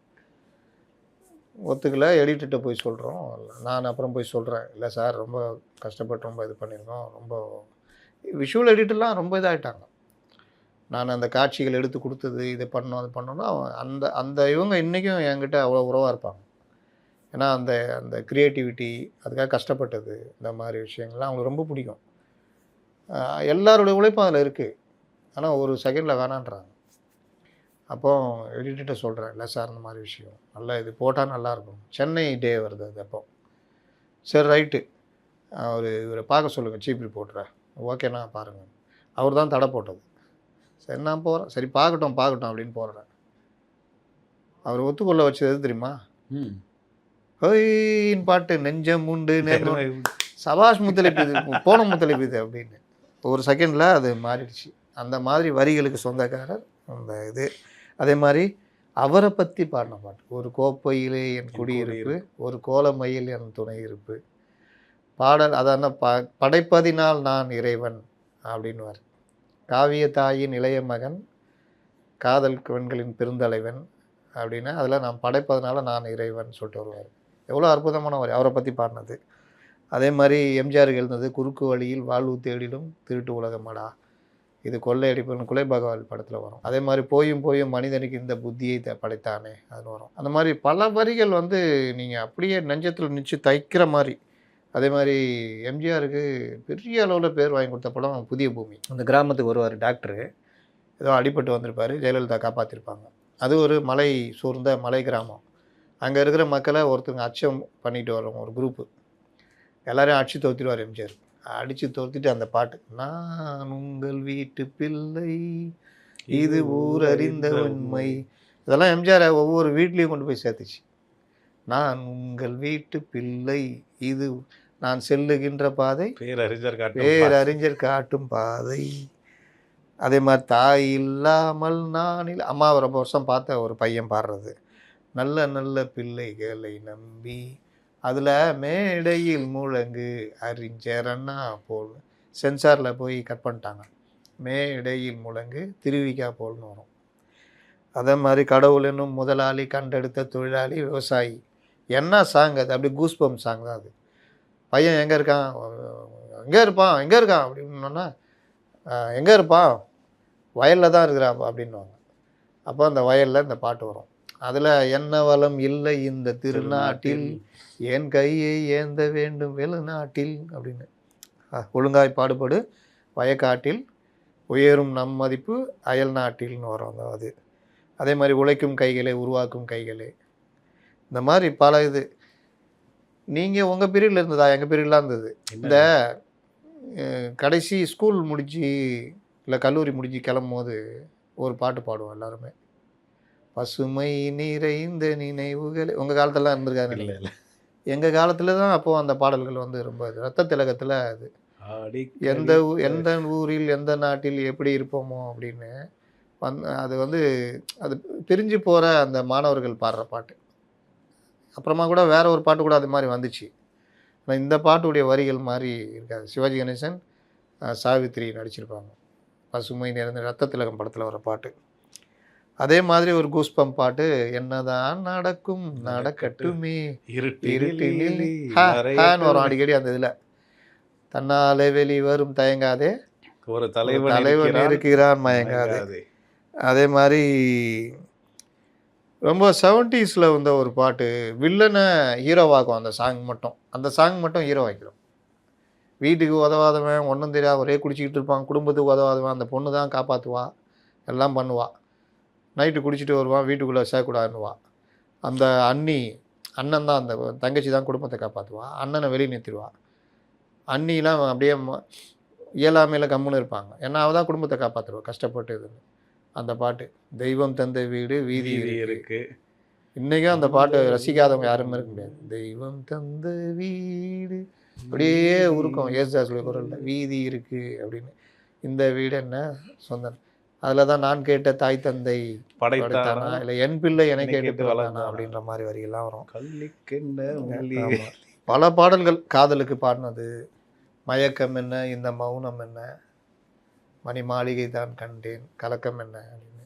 சிவாஜி கணேசனுக்காக தான் ஒரு அதிகமான பாடல்கள், அற்புதமான பாடல்கள். நெஞ்சம் மறப்பதில்லை, நெஞ்சம் மறப்பதிலெல்லாம் நீங்கள் அந்த நெஞ்சம் மறப்பதில்லை வந்து அந்த வின்சென்ட் அவருடைய அந்த கேமரா, அந்த மேக்கப்பு, 2வது ஜென்மத்திலையும் தொடர்கிற நம்பியாருடைய மேக்கப்பு, அந்த பாடலுடைய உருக்கம், ஜல் ஜல் ஜல் என்னும் சலங்கை ஒலி, அது இல்லை அது பாசம். இதில் ஒரு ஜட்கா வண்டியில் போயிட்டு சின்ன அந்த ஒரு இது கண்ணுக்குட்டி மாதிரி ஒரு இது இருக்கும், அதை வச்சுட்டு ஓட்டு ஒரு பாட்டு பாடுவாங்க. அந்த பண்ணையார் மகனும் அந்த மகளும், அந்த பாடல்கள்லாம். முக்கியமான ஒரு பாட்டை விட்டீங்க, போனால் போகட்டும் போடா. இந்த பூமியில் நிலையாய் வாழ்பவர் யாரா? அது ரொம்ப பியூட்டிஃபுல்லாக இருக்கும் சார். அது வாழ்க்கை தத்துவம் தானே. வந்தவர் எல்லாம் தங்கிவிட்டால் எப்படி வாழ முடியும்? அதனால் வந்து அவன் கணக்கை முடிச்சுட்டு கூப்பிட்றான் அப்படின்ற மாதிரி. கூக்குரலாலே கிடைக்காது அப்படின்றதுலாம். அதே தான் இன்னொரு வீடு வரை உறவு, வீதி வரை மனைவி, காடு வரை பிள்ளை, கடைசி வரை யாரோ. வீடு வரை உறவுனா எல்லாருமே, வீதி வரை மனைவி. ஏன்னா பெண்களை வந்து இடுகாட்டுக்கு வரமாட்டாங்க, அவங்க வாசலோடு அழுதுட்டு புலம்பிட்டு அவ்வளோதான். வீதி வரை மனைவி. காடு வரை பிள்ளைனா கடைசியில் கொல்லி போகிறது பிள்ளை. கடைசி வரை யாரோ, யார் இருக்கா? யாரும் இல்லை. இந்த மாதிரி அற்புதமான பாடல்கள்லாம் நீங்கள் சமரசம் உலாவும் நிலைமை, அது அந்த பாட்டு யார் எழுதுனான்னு தெரில. அது உனக்கு எது சொந்தம் எனக்கு எது சொந்தம் பட்டுக்கோட்டை யார் எழுதுனது? அந்த பாட்டுக்கே ஒரு இது இருக்குது. அவர் அந்த பாட்டு எம்எஸ்விட்ட வந்து இளைஞர் கொடுத்துருப்பாரு, வெயிட் பண்ணுவார். எம்எஸ்வி வேறு ஏதோ வேலையில் இருப்பார், பார்க்க மாட்டார். போகும்போது இந்த பாட்டை கொடுத்துருங்க அப்படின்ட்டு அவர் ஊருக்கு பஸ் ஏறிடுவார். எம்எஸ்சி அதுக்கப்புறம் வருவார், ஒரு இளைஞர் காத்து இருந்தார் அப்படின்னாரு. ஐயோ மறந்துட்டேன், என்ன இது உங்கள்கிட்ட கொடுக்க சொன்னாங்க. அது பிரித்து பார்த்தா உனக்கு எது சொந்தம் எனக்கு எது சொந்தம் உலகத்துக்கு எதுதான் சொந்தம்னா, குட்டியாடு தம்பு வந்தால் குறவனுக்கு சொந்தம் அப்படின்னு அந்த வரிகள் வரும். தட்டுக்கேட்ட மனிதர் கண்ணில் பட்டதெல்லாம் சொந்தம் அப்படின்ற மாதிரிலாம் பாட்டை பார்த்தோன்னே கண்ணதாசன் இது ஒரு எம்எஸ்வி கண்ணில் தண்ணி ஊறுது, அப்படி ஊற்றுதான். என்ன வாழ்க்கை தத்துவம், இவ்வளோ ஒரு 10-15 வரியில் அப்படியே சொல்லிட்டேன். யாரா அந்த இளைஞன், ஏண்டா விட்டுட்டாருன்னு. நீங்கள் தான் நான் பார்க்கல, அவர் போயிட்டார். எங்கே போயிட்டார்? ஊர் கிளம்பி போகிறேன்னு போனோம். முதல்ல போய் கூப்பிட்டு வந்தால் அந்த பாட்டு உனக்கு எது சொந்தம் எனக்கு எது சொந்தம் உலகத்துக்கு எது தான் சொந்தமாடா அப்படின்னு. அதில் வந்து ஒரு வரி வரும், ஊட்டியில் வந்து அந்த படுக்கை வச்சு வாய்க்கரிசி போடும்போது அதோட சொந்தம் முடிஞ்சது. சரியாக அந்த வரியை எனக்கு சொல்ல வரல, ரொம்ப விஷயங்கள் மறந்து போகுது. அதெல்லாம் அப்படியே அது கேட்கும்போது அப்படியே உருக்கமாக இருக்கும். அது எம்கே ராதா நடிச்சிருப்பார். அது அதனால் கண்ணதாசனுடைய நினைவுகள் பேசணுன்னா பேசிக்கிட்டே இருக்கலாம், அதுக்கு எல்லையே கிடையாதுன்னு சொல்லலாம். அவருடைய புத்தகங்கள் சார், புத்தகங்கள் அவர் கண்ணதாசனுடைய அரசியல் வந்து ரொம்ப கிட்டத்தட்ட ஒரு ஏமாற்றம் அளிக்கும் சோகமயமானது. ஏன்னா கலைஞரை போட்டுறாங்கல்ல, கலைஞரை விட சிறப்பாக பேசக்கூடியவர், மேடைகளில் சிறப்பாக எழுதக்கூடியவர், பட்டுன்னு வந்து விழும் வார்த்தை அந்த அளவுக்கு. அப்போ அவரை ஒரு போட்டியாகவே இவர் பார்க்க ஆரம்பிச்சிட்டார். அது அவருக்கு பல விஷயங்கள். கள்ளக்குடி கொண்ட கருணாநிதி வாழ்கவே, யார் ஆமாம் அனிபா பாடியிருப்பார்ல. ஆக்சுவலாக கள்ளக்குடி போராட்டத்துடைய அந்த போராட்ட குழுவுடைய தலைவர் கண்ணதாசன். டால்மியாபுரத்தில் அது அழிச்சிதுன்னு கண்ணதாசன் தலைமையில் நடக்கிற இதில் இவரும் இருக்கார், கலைஞரும் இருக்கார். 4-5 அணிகள் போனோம். இவங்க அணி போய் போராடிட்டுலாம் போயிட்டாங்க. இவர் கடைசியில் வந்து தடவாளத்தில் படுத்து அது பெரிய பிரச்சனையாகி தடி அடி துப்பாக்கி சூடு வரைக்கும் போயிடுச்சு.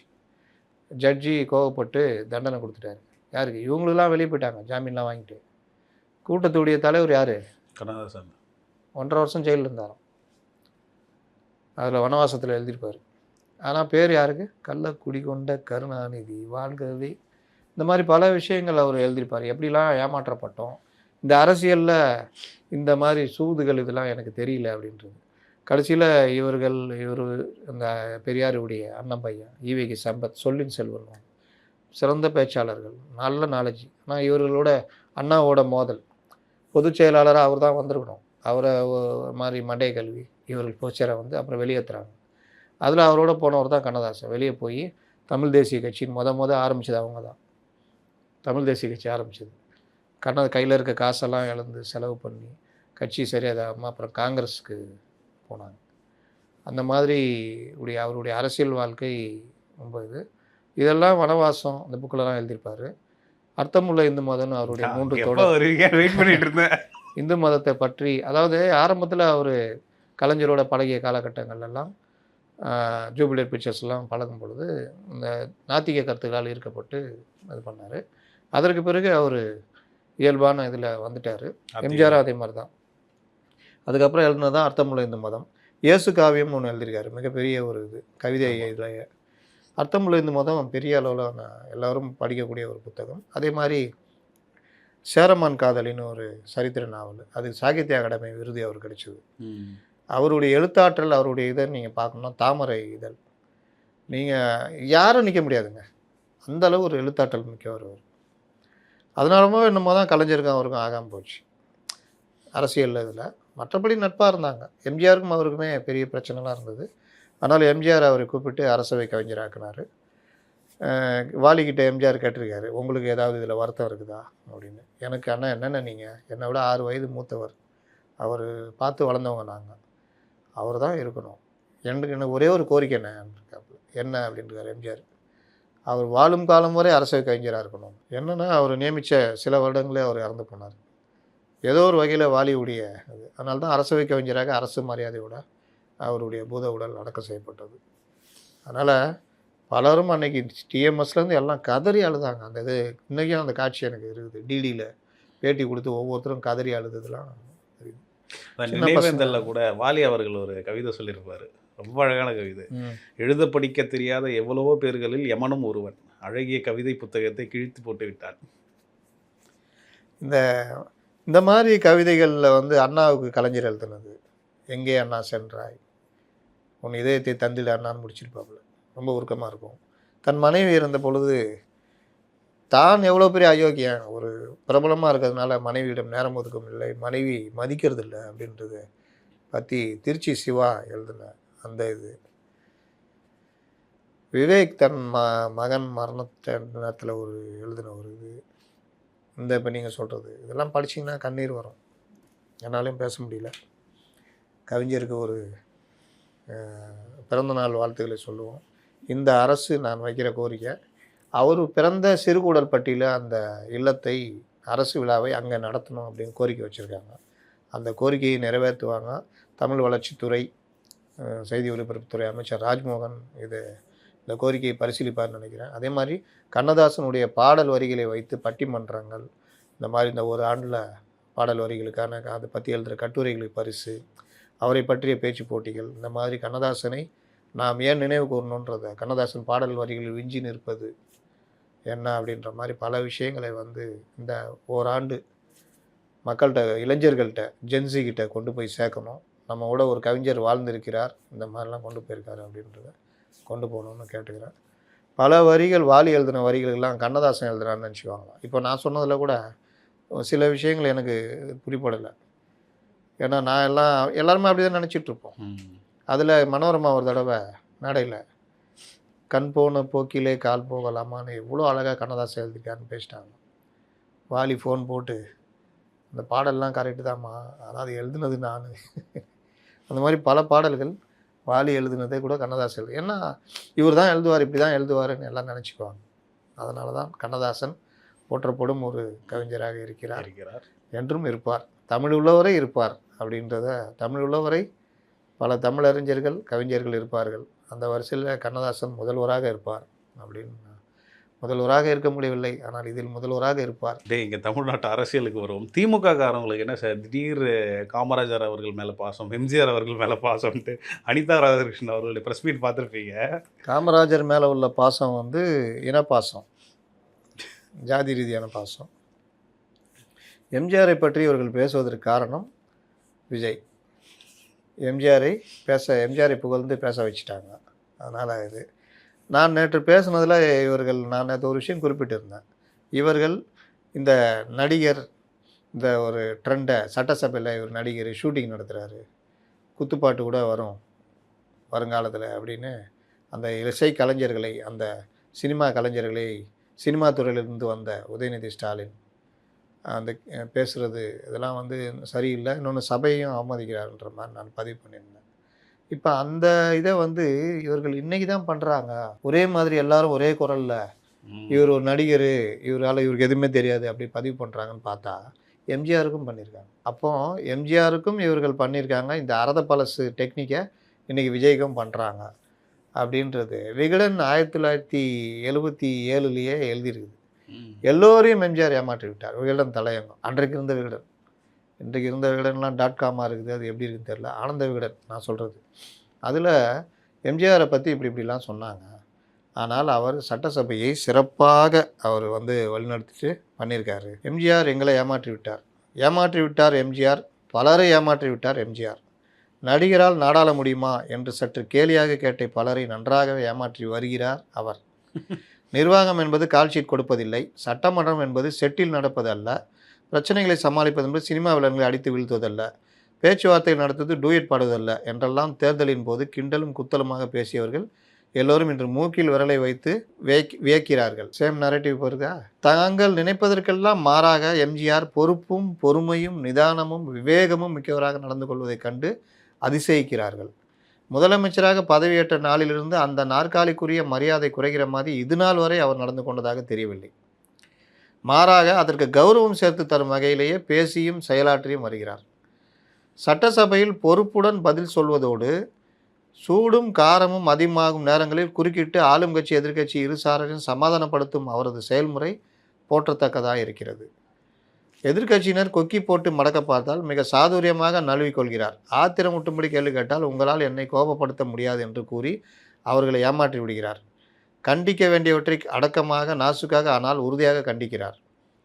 இவரை புதுமுக முதலமைச்சர் என்று ஒருவரும் கூற முடியாது. பெங்களூருக்கு பறந்து சென்று நான் மின்சக்தி தருகிறேன், நீங்கள் காவிரி நீர் தாருங்கள் என்று கர்நாடக முதல்வரோடு உடன்பாடு கண்ட வேகம், மாணவர் பிரச்சனையை நுணுக்கமாக ஆராய்ந்து அவர்களை அழைத்து உரிமையுடன் ஆதரவுடன் பேசி சமரசம் கண்ட வேகம், தீராமல் இழுபறியாக இருந்த அந்த பீடி தொழிலாளர் போராட்டத்தை முடித்து வைக்கும் வகையில் பேச்சுவார்த்தை நடத்தி தொழில் அமைதி ஏற்படுத்திய பக்குவம், இம்மூன்றும் எம்ஜிஆரின் நாடாளும் திறனுக்கு சிறந்த எடுத்துக்காட்டுகளாக அமைந்திருக்கின்றன. நல்ல தொடக்கம், நல்லபடியாக தொடரட்டும் அப்படின்னு விகடன் தலையங்க எழுதியிருக்குது. மாணவர் போராட்டம் சொல்கிறாங்கல்ல, அப்படி தூண்டி விட்டாங்க. பெரிய அளவில் தடியடி அது இதுன்னு கடைசியில் எம்ஜிஆர் கூப்பிட்டு ஈஸியாக முடிச்சு விட்டார். இதில் அவர் இன்னொரு சில விஷயங்கள் சொல்ல, இல்லாட்டி அதுக்கு பிறகு தூண்டி விட்டுருப்பாங்கன்னு நினைக்கிறேன். போக்குவரத்து தொழிலாளர் போராட்டம், போலீஸார் சங்கம் கேட்டு நடத்திய போராட்டம், இந்த மாதிரி பல இது இருக்குது. எம்ஜிஆர் பல விஷயங்களை சமாளித்தார். இவரால் முடியாது, ஒன்றுக்கும் லாய்க்கு இல்லாதவங்க. சேம் அதே பேட்டர்ன், அதே டெக்னிக்கு, அதே அறத பழசு ட்ரெண்டை ஆக்கிறது எல்லாமே இன்றைக்கு விஜய்க்கு எதிராக நடக்கிறது. இதில் சில பேர் வந்து விஜயோடு எம்ஜிஆர் எப்படி ஒப்பிடலாம்னு ஒரு நேயர் கூட நேற்று கேட்டிருந்தாரு. நான் வந்து எம்ஜிஆர் மாதிரி விஜய் தானம் பண்ணார், தர்மம் பண்ணார், எம்ஜிஆர் மாதிரி அப்படி வந்து அதெல்லாம் நான் சொல்லி ஆட்சி நடத்துகிற அந்த இது, அதாவது ஆட்சிக்கு வந்த விதம், கட்சி தொடங்கி அரசியலில் வராரு. இவரும் நடிகராக வந்து கட்சி தொடங்கி அரசியலில் வராரு. இவருக்கு எப்படி திமுகவினர் அதே பிரச்சனை கொடுக்குறாங்களோ அதே திமுகனா இவருக்கும் அதே மாதிரி பிரச்சனை கொடுக்குறாங்க. எம்ஜிஆருக்கு இப்படி நடந்தது அப்படின்னு சுட்டி காட்டும் பொழுது இவரை நம்ம ஒப்பிட்டு பேசுகிறோம். அப்படிலாம் ஒப்பிடக்கூடாதுன்னா அதுக்கு நாம் பொறுப்பு இல்லை. அது நீங்கள் முடிவு பண்ணீங்க, நீங்கள் ஒப்பிடாமல் போங்க. சில விஷயங்கள் ஒப்பிட்டு தான் ஆகணும், ஒப்பிட வேண்டிய விஷயத்தை ஒப்பிட்டு தான் ஆகணும். நீங்கள் எப்படி எம்ஜிஆரோட அவரை ஒப்பிடுவீங்க அப்படின்னா, எம்ஜிஆரோட ஒப்பிடக்கூடாதுன்னு பேசினால்தான் நான். அதுக்கு வேறு விஷயங்கள் இருக்குது. எம்ஜிஆருடைய அந்த இயல்பான விஷயம், எல்லாருடைய பழகுவது, எல்லாருடைய கஷ்டங்களை தீர்த்து விட்டது, அவருடைய மனித நேயம், பல விஷயங்கள் இருக்குது. எம்ஜிஆர் மாதிரி இவரும் ஆட்சிக்கு வந்திருக்காருன்னு கூட ஒப்பிடக்கூடாதுன்னு அது என்ன நியாயம்? அது என்னுடைய கருத்து சுதந்திரம். அதில் வந்து நீங்கள் இப்படி பண்ணக்கூடாது அப்படி பண்ணக்கூடாதுன்னு அவர் ஒரு உரிமையோட உங்க மேலே குற்றச்சாட்டாக சொல்லலைங்க, இந்த மாதிரி விஷயந்தான் அப்படின்னு தான் அவர் சொல்லியிருக்காரு. இல்லை, அவருக்கு நான் சொல்கிறது அதுதான். எம்ஜிஆர் ஒப்பிட முடியாத தலைவர், பல இடங்களில் நான் பதிவு பண்ணியிருக்கேன். அவர் கூட வந்து இவரை நான் அந்த வகையில் ஒப்பிடலை. நான் அந்த ஸ்டைல் எப்படி ஆட்சி வந்தாலும் அதே மாதிரி ஆட்சிக்கு வந்தார். எப்படி திமுக காரர்கள் இது போனால் இப்போ சொன்னதும் எப்படி தானே, எம்ஜிஆரோட ஒப்பிட்டு தானே சொல்கிறேன். எம்ஜிஆர் ஆட்சியில் இதே ட்ரெண்டை பயன்படுத்தினாங்க, இப்போவும் அதே ட்ரெண்டை பயன்படுத்தி இந்த ஆட்சிக்கு எதிராகவும் நடிகர், குத்துப்பாட்டு, ஐட்டம் சாங்கு, குத்தாட்டம் போடுவாங்கலாம் பேசுகிறாங்க. அவங்க பண்ண விஷயத்தை அவர் பட்டியலிட்டு சொல்கிறாரு முதலமைச்சர். இன்றைக்கும் பல விஷயங்கள் பண்ணியிருக்காங்க. நீங்கள் ஈவி பேருந்து மத்திய அரசு கொடுக்குது, அதை மறுத்து விட்டு ஜெர்மன் நிறுவனத்தோட ஒப்பந்தம் போட்டு அங்கேருந்து உலக வங்கி அதோ வங்கி நிதியோட வாங்கி அதை இவர்கள் தனியார் கையில் கொடுப்பாங்களாம். அந்த தனியார் வாங்கி ஓட்டு வாங்கலாம். அதில் வர நஷ்டத்துலலாம் தமிழ்நாடு கவர்மெண்ட்டு மக்கள் வரி பணத்துலேருந்து அவங்களுக்கு கொடுப்பாங்களாம். இது என்ன கதை இது? எந்த பைத்தியக்காரனும் இந்த மாதிரி பண்ண மாட்டான். அதுக்கு காரணம் என்ன? யார் அந்த தனியார் நடத்துறது? அதான் மேட்ரு. இன்றைக்கி என்ன பண்ணிட்டாங்க? என்னது ரத்து பண்ணிட்டாங்க. உனக்கு நீ லாபமாக நாங்கள் பண்ணணுமா? ரத்து கிடையாது, நீ செலவு ஏற்றுக்கோ, தனியார் நீ எதாவது பண்ணி எடுத்துக்கோங்க அப்படின்னா. அடுத்து என்ன செய்யணும்? மத்திய அரசு அந்த ஈவி பேருந்துகள் சம்மந்தமாக கொடுக்குற அதை பயன்படுத்தி தமிழ்நாட்டில் ஈவி பேருந்துகளை இறக்கணும். அதுதான் முக்கியம். அப்போ இந்த மாதிரி விஷயம், இந்த கோயில் பணத்தை எடுத்துக்கிட்டு மல்டி பர்பஸ் அந்த கார் பார்க்கிங் ரத்து பண்ணிட்டாங்க. இந்த மாதிரி எங்கெங்கெல்லாம் பணம் வீணாகுது இவர்கள் இஷ்டத்துக்கு பண்ணாங்க அதெல்லாம் கட் பண்ணுறாங்க. இது வந்து குத்தாட்டத்தில் வருமா? ஐட்டம் சாங்கில் வருமா? எதில் வரும்? இன்றைக்கி கார்பரேஷன் மேயர் மாநகராட்சி கூட்டம் நேற்று சட்டசபையில் வந்து வெளியே போன மாதிரி இன்னைக்கு மாநகராட்சி கூட்டத்தில் நடந்திருக்கு. அந்த மாநகராட்சி கூட்டத்தை ஏன் இதுவரை தமிழக அரசு கவனம் செலுத்த மாட்டேங்குதுன்றதான் என்னுடைய கேள்வி. ஒன்று. ரெண்டாவது, மாநகராட்சி மேயர் தன்னுடைய தகுதியை மீறி இந்த அரசை ஏன் தேர்ந்தெடுத்து மக்கள் வருத்தப்படுறாங்கன்னு பதிவு பண்ணுறாங்க. ஆமாம், நீங்கள் ஒரு தேர்ந்தெடுக்கப்பட்ட மேயருக்குரிய கண்ணியம் அந்த பதவியோடு தான் பேசணும். உங்களுக்கு மேலே இருக்கிற அரசு, நீங்கள் நிதி உதவி பெறுகிற பல விஷயங்கள் சார்ந்திருக்கிற அரசை எனக்கு என்னென்னு அரசியல் பேசக்கூடாது. அதுக்கு பேசுகிற இடம் மேலே இருக்குது, அங்கே போய் பேசிக்கலாம். இங்கே பதிவு பண்ணுறதுன்றது இது இல்லை. இன்னொன்று, மாநகராட்சி மன்ற கூட்டங்களில் சென்னை அந்த சட்டமன்ற உறுப்பினர்கள் கலந்துக்கணுன்றது ஒரு மரபு. அதை கரெக்டாக ஃபாலோ பண்ணவர் இன்றைய சபாநாயகர் ஜே.சி. பிரபாகர். நானே சொல்லியிருக்கேன். அப்போ அதிமுக எம்எல்ஏவாக இருக்கும்போது அவர் ரெகுலராக வந்து உட்காருவார். சைதி துரைசாமி அப்போ மேயராக இருந்தோம். இந்த தடவை அது மாதிரி உட்காரணுன்னு ஒரு இது முடிவெடுத்து 22 எம்எல்ஏக்கள், 22 சட்டமன்றம் அடங்கியது சென்னை மாநகராட்சி, 16 சென்னை, மீதி வெளியே. அதில் பார்த்தீங்கன்னா முதல்வர் வர முடியாது, பெரம்பூர் தொகுதி. வில்லிவாக்கம் பொதுப்பணித்துறை அமைச்சர் வர முடியாது. டி நகர் நீர்வளத்துறை அமைச்சர் வர முடியாது. அமைச்சர் ராஜ்மோகன் அவர் இன்னைக்கு சென்னையிலே இல்லை, எங்கேயோ வெளியூர் போயிருக்கார், வர முடியாது. மரிய வில்சன் நிதி அமைச்சர், அவருடைய பணி இருக்கும். இந்த மாதிரி அமைச்சராக இருப்பவர்கள் கலந்து கொள்ள முடியாது. ஆனால் மற்ற எம்எல்ஏக்கள் கலந்துக்கலாமா வேணாமா? கண்டிப்பாக கலந்துக்கலாம். யாருமே கலந்துக்கலையே. இது எப்படி சரியாக இருக்கும்? போய் உட்காந்து பார்க்கறதுக்கான ஏற்பாடுகள்லாம் செய்யப்பட்டிருக்குது. அந்த விஜய் தாமு மட்டும் இது ஆமாம், அந்த ராயபுரம் எம்எல்ஏ மட்டும் வந்து பார்த்துட்டு போயிட்டு இருக்கிறார். உள்ளே கூட வரல போல. இது எப்படி சரியாக இருக்கும்? உங்கள் பணியில் அது ஒன்றும் இல்லை. இன்றைக்கி நீங்கள் போய் உட்காந்துருந்தா அந்த மேயர் இந்த மாதிரி பேசுவாங்களா? இது எல்லாத்தையும் கவனிக்கணும் அரசு. சட்டமன்றத்தில் அடிக்க பாயிறது, சாரி இதில் இவர்கள் திமுகவினர் எப்படி மாநகராட்சி மன்ற கூட்டத்தில் அடிக்க பாயிறதெல்லாம் பார்க்கணும். நான் கண்ணதில் பார்த்தேன். சுபாஷ் சந்திர போஸ்னு திமுகவுடைய எதிர்கட்சி தலைவர், அன்றைய அதிமுக கவுன்சிலர், கண்ணதில் பார்த்தேன். பாட்டிலு வீட்டில் அது இதுன்னு அடித்ததெல்லாம் அன்றைக்கி பார்த்தேன். இந்த மாநகராட்சி மன்றன்றது யார் மெஜாரிட்டியை விடுதோ அவங்களுடைய ரவுடிசமாக மாறுறதை ஏற்றுக்க முடியாது. இந்த மன்ற இவர்கள் அனைவரும் மேயருக்கு கட்டுப்பட்டவர்கள். மேயர் சொன்னால் கேட்கணும். இங்கே ஒன்றுமே நடக்கலை. மேயர் சொன்னாலும் கேட்கல, துணை மேயர் சொன்னாலும் கேட்கல. இவர்கள் மக்கள் பணியும் ஆற்ற மாட்டார்கள், மன்றத்துக்கும் வரமாட்டார்கள். வந்தாலும் இந்த மாதிரி பண்ணுவாங்க. இந்த மாதிரி விஷயங்கள்லாம் நடந்துகிட்டு இருக்குது. சென்னை மாநகராட்சி என்னன்னு, அது எங்கே இருக்குது, அதுக்கும் தமிழ்நாட்டுக்கு சம்மந்தம் இருக்குதா என்னன்னு தெரியல. ஏன்னா அந்த துறை அமைச்சர் முதலமைச்சர், அவர் தான் அந்த துறை கையில் வச்சுருக்காரு. இது என்னன்னு பார்க்கணும். சரி சார், இப்போ அந்த செய்கை விவகாரம் வந்து ரொம்பவே பேசப்படுது. அனிதா ராதாகிருஷ்ணன் அவர்கள் கூட அவர் வந்து செய்கை காட்ட சொன்னார். அவர் வளர்றாருங்க, அதை பார்க்கவே இல்லைங்க. அவர் வளர்றாருங்க. அவர் முதலமைச்சர் வந்து முடிச்சிட்டோன்னாரா, இவர் வந்து கழுத்தாக இருக்கிற மாதிரி சொல்கிறார். அதில் வேறு இவர் ஆளுநரை பார்த்து கேட்குறாராம். கீழே சொல்கிறான் அந்த சபாநாயகர், எப்படி சொல்கிறது இவர்கிட்ட அப்படி இப்படின்னு. இந்த இவரெலாம் அமைச்சராக இருந்திருக்காரு. பார்த்துக்குங்க என்ன நாலேஜ் இருக்குது. ஒரு சபாநாயகருக்கு ஆளுநருக்கு வித்தியாசம் தெரியாமல் ஆளுநர் சொல்லுங்கிறார். அப்போ இவர் அதை பார்க்கவே இல்லை. யாரோ சொன்னதை கேட்டுட்டு ஏதோ ஒரு ஆளுநர் உரைக்கு மேலே நன்றி தெரிவிக்கும் தீர்மானம்னா ஆளுநர் முடிவெடுத்துட்டார்.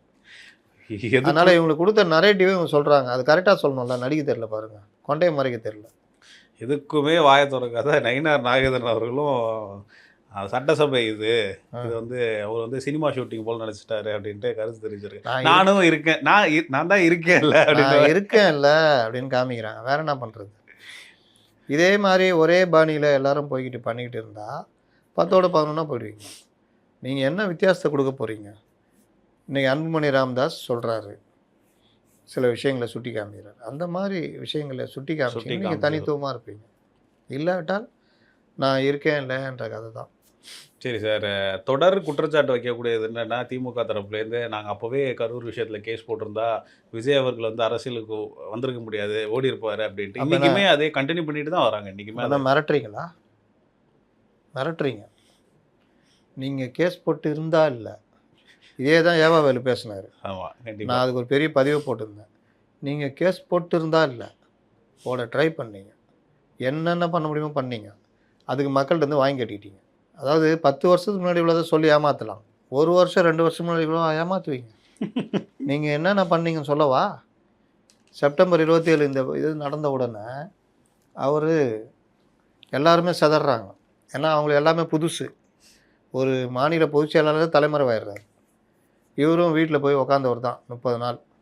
இந்த சந்தர்ப்பத்தில் இவர்கள் அன்னைக்கு நைட்டே இவர்கள் கொலைகாரன்ற ரேஞ்சுக்கு பேட்டி. ஒருத்தர் அழுகுறாரு, ஒருத்தருக்கு இப்படி கை வச்சு நிற்கிறாரு.